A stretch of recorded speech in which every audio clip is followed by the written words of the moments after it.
If you're curious about what happens next, you can't miss this. She came to town to buy some groceries and unexpectedly ran into Cakes.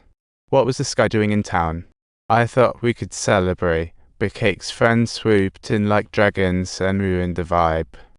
One girl introduced herself, causing her heart to plummet as if she were riding on a roller coaster. Betrayed again, her heart hurt so much she could barely breathe.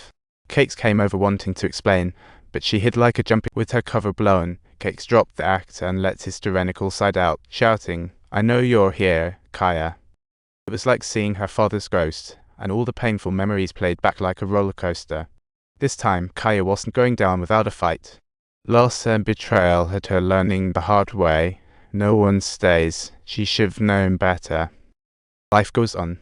After her first book was published, she treated herself to a bunch of new furniture, feeling like she was decorating her own kingdom. Her little kingdom was complete, but Cakes viewed her as his personal prey. He wanted to drag her back into the muck. While everyone revered the swamp girl, and in his arms, she was as docile as a kitten.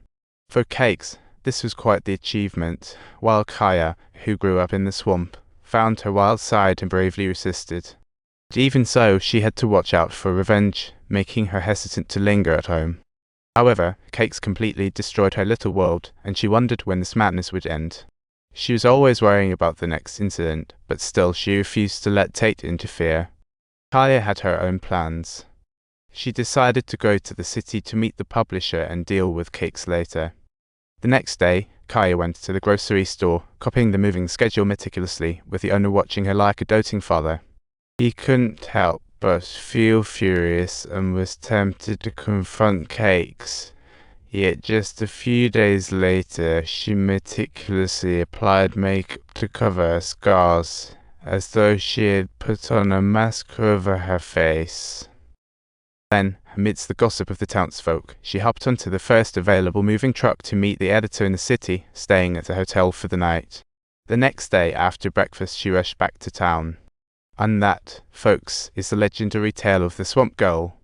Now she was in court, facing charges of first-degree murder, while the outside world's chatter faded into background noise. She blocked out the incessant noise like a child's chatter, immersed in her swamp life, completely out of sync with the world. The old lawyer fought tooth and nail, claiming time would wash away all evidence, while everyone knew that old Lookout Tower was as stable as a sandcastle. Plus, Kaya and Cakes were once an adorable couple, and the red fibre on her hat found a home on his clothes too. But the biggest question mark in this case was the shell necklace Cakes wore, a gift from Kaya that sealed their love. The lawyer shot back, revealing that the police ransacked Kaya's home but found nada. Most importantly, she didn't have enough time to commit the crime. Kaya had dinner with the editor until 11 p.m.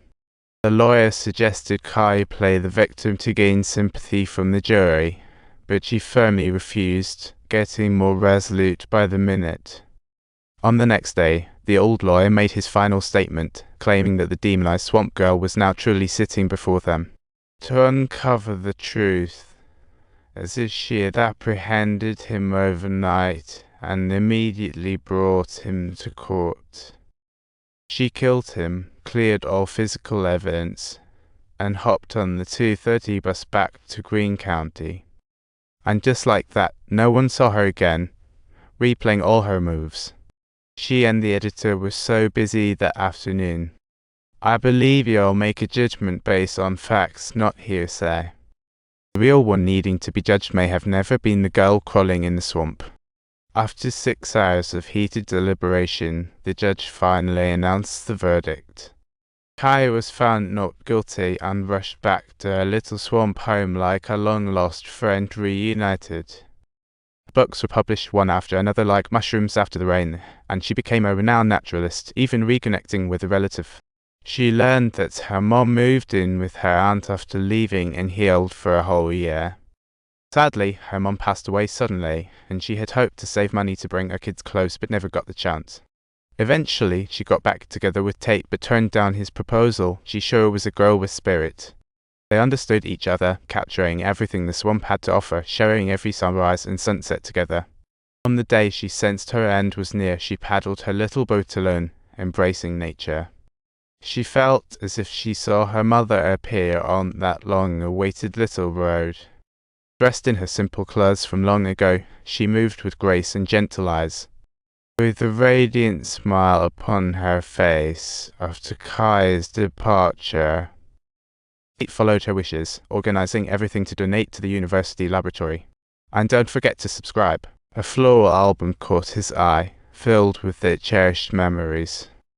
As he turned each page, Tate's expression grew increasingly solemn, and he was deeply moved upon witnessing the confrontation between the male and female mantis, culminating in the male ultimately being devoured by the female.